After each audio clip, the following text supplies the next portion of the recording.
Good morning students. आज हम अपना हिंदी ग्रामर का चैप्टर 4 स्टार्ट करेंगे, जिसका नेम है शब्द विचार।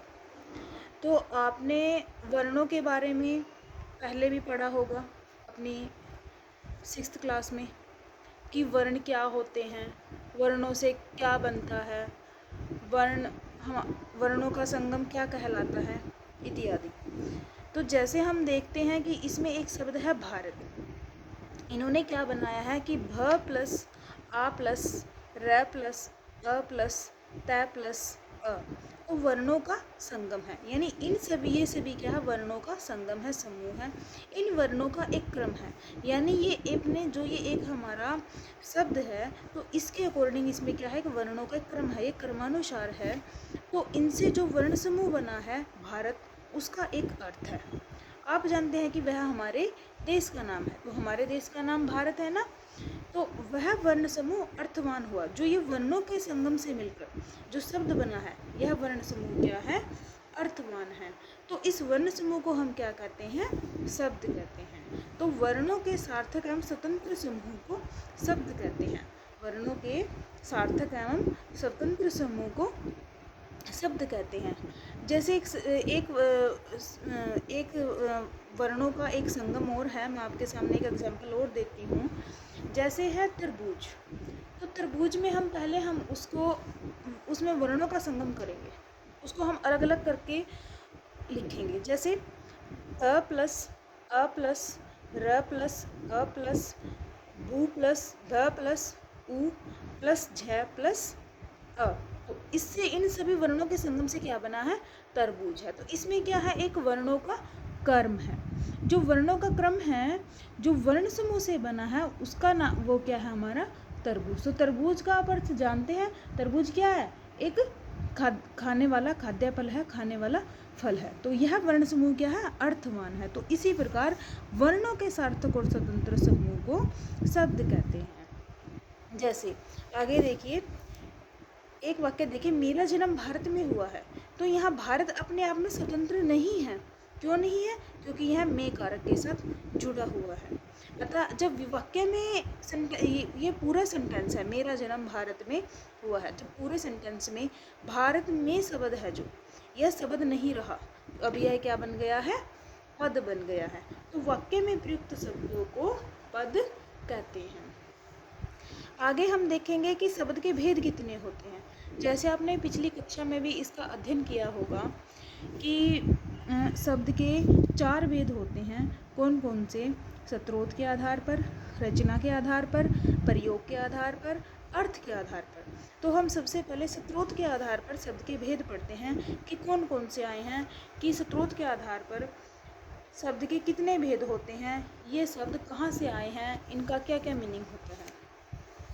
तो स्रोत के आधार पर हमारे शब्द हैं चार तरह से। पहला है तत्सम शब्द। तत्सम शब्द क्या होता है, तत्सम यानी जो संस्कृत के समान है। यानी संस्कृत भाषा के वे शब्द जो हिंदी में ज्यों के त्यों प्रयुक्त किए जाते हैं। यानी संस्कृत भाषा के शब्द हैं जो हिंदी में ज्यों के त्यों प्रयोग किए जाते हैं, सेम टू सेम ऐसे ही प्रयोग किए जाते हैं, उन्हें हम क्या कहते हैं, तत्सम शब्द कहते हैं। जैसे ग्रह ग्रह शब्द है, वो हमारा संस्कृत भाषा में ग्रह यूज किया जाता है, हिंदी में भी हम ग्रह शब्द यूज करते हैं।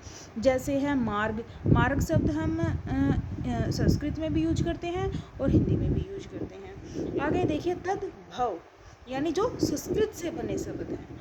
संस्कृत से बने शब्द हिंदी में यूज किए जाते हैं, लेकिन कब, अपने परिवर्तित रूप में।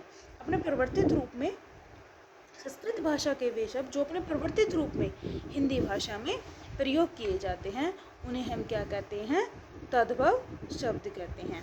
जैसे तत्सम में क्या था कि जो हिंदी के शब्द थे, वो जो संस्कृत भाषा के शब्द थे, वो जोंके के प्रयोग किए जाते हैं। बट तद्भव में क्या है, वो थोड़े परिवर्तित रूप में प्रयोग किए जाते हैं। कैसे, जैसे हमने अपना संस्कृत भाषा का शब्द ग्रह था, उसको हम हिंदी में भी सेम यूज करते हैं, बट वो जब तद्भव के अकॉर्डिंग हम उसे यूज करेंगे, हम तब क्या यूज करेंगे, ग्रह की जगह हम घर यूज करेंगे, कर्म की जगह क्या यूज करेंगे, काम यूज करेंगे। आगे है देशज शब्द। देशज यानी जो देसी भाषा के शब्द हैं, यानी जो क्षेत्रीय बोलचाल के अंतर्गत आते हैं, वे हमारे देसी शब्द हैं। जैसे झोला, तो झोला हमारा है जो वो देसी शब्द है। तो वैसे तो आजकल झोला के लिए बैग या थैला शब्द यूज़ किया जाता है, लेकिन जो झोला शब्द है हमारा वो देसी शब्द है। आगे है विदेशी शब्द। विदेशी शब्द क्या होता है? जो विदेशी भाषाओं से लिए गए हैं। कौन कौन से हैं? जैसे डॉक्टर है, ठीक है, बैंक है, बैंक, बैंक को हम हिंदी में भी ऐसे ही लिखते हैं बैंक, और इंग्लिश में भी BANK बैंक, सेम शब्द यूज किया जाता है हिंदी में भी और इंग्लिश में भी, ठीक है। कॉलेज सेम यूज किया जाता है। टीचर, स्कूल, नंबर, आउट, ये इत्यादि शब्द क्या है? सेम यूज किए जाते हैं। आगे है रचना के आधार पर शब्दभेद। कौन कौन से होते हैं रचना के आधार पर शब्दभेद? रूढ़ शब्द, यौगिक शब्द, योग रूढ़ शब्द। रूढ़ शब्द क्या होते हैं? रूढ़ शब्द हमारे क्या होते हैं कि ये हिंदी भाषा के ही शब्द होते हैं वैसे, लेकिन ये किसी विशेष अर्थ के लिए हिंदी में प्रयोग किए जाते हैं। कैसे? क्योंकि इनके टुकड़े नहीं हो सकते। जैसे हमने लिया कि रोटी है, यदि हम रोटी के टुकड़े करते हैं, रो को अलग और टी का अलग, ना तो रो का मीनिंग होता कुछ, ना ही टी का मीनिंग होता। लेकिन जब ये जुड़ जाते हैं दोनों शब्द, तब इनका एक ही मीनिंग निकलता है, रोटी की एक खाद्य पदार्थ। जैसे पानी है, पानी क्या है? पा का कोई मीनिंग नहीं है, नी का कोई मीनिंग नहीं है, लेकिन जब पानी शब्द होता है, इन दोनों को हम जोड़ते हैं, पानी पानी है यानी एक तरल पदार्थ है। आगे है यौगिक शब्द। यौगिक क्या होता है? दो या दो से अधिक शब्दों या शब्दांशों के योग से बने शब्द यौगिक शब्द कहलाते हैं। यौगिक यानी योग करना, जो जोड़ से बनते हैं, जोड़ करना। जैसे 4th 5th क्लास में जो हिंदी मीडियम का मैथ होता है, उसमें हम जो हमारे प्लस के सम होते हैं उसमें हिंदी में लिखा जाता है, उनमें योग करो, इनका जोड़ करो। तो ये भी यौगिक यानी जो जोड़ से बनते हैं।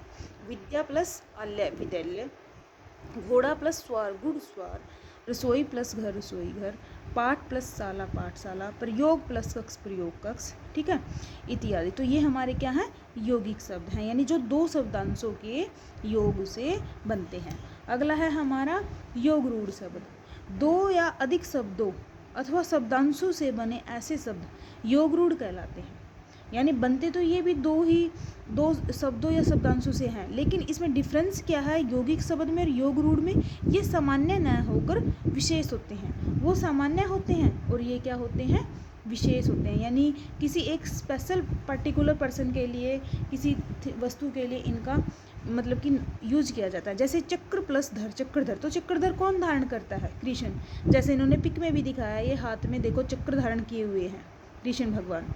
आगे है जैसे नील प्लस कंठ, नील कंठ यानी नीला है कंठ जिसका, तो नीला कंठ किसका होता है?